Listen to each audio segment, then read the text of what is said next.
Et quand on parle de la réflexion, c'est capacité à entrer à l'intérieur des choses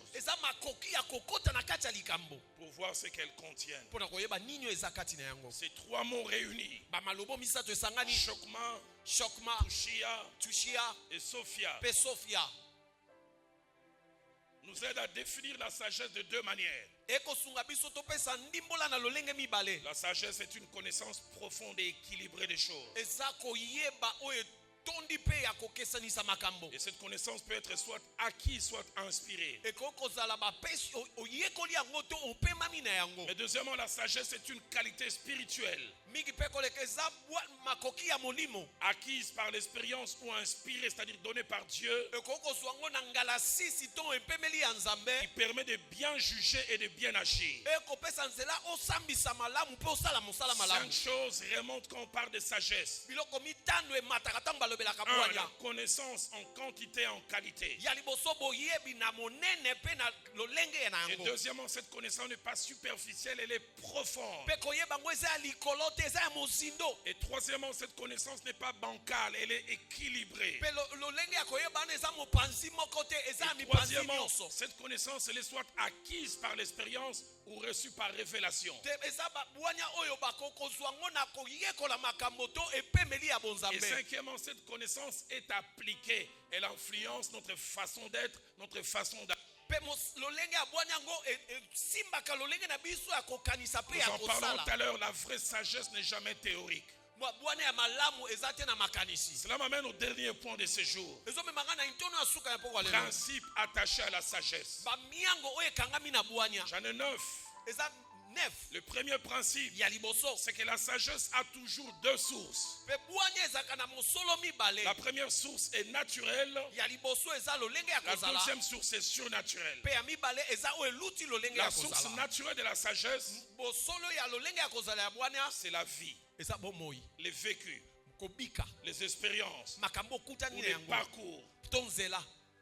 Mon père disait, toute personne qui a vécu assez longtemps sans être allé à l'école arrive à accumuler une quantité de connaissances qu'il peut transmettre aux autres. Il a tellement vécu longtemps. Il a vu comment les gens qui deviennent riches subitement, on sait que les Ivoiriens appellent l'ivresse du lait. Et quand cela arrive, il commence à avoir plusieurs femmes, ils finissent mal. Il a tellement vu ça se répéter, il peut dire, quelqu'un qui commence à avoir de l'argent, il dit Keba. C'est parce qu'il a vu, il a observé. Jeune fille, cette jeune dame qui a 40 ans, 6 enfants de 6 hommes différents, plein de cicatrices de la vie. Elle peut t'enseigner. Toi, jeune fille qui avait 14, 15 ans, tu étais presque un garçon manqué. Tu marchais comme un auto blindé. Et un matin, tu commences à voir tes formes commencent à prendre place. On m'a dit qu'on appelle ça bébé, il semble. Tu commences à avoir des formes. La poitrine commence à sortir. Partout où tu passes, les hommes souffrent les tourticolis. Et toi-même tu commences à dire Pamela.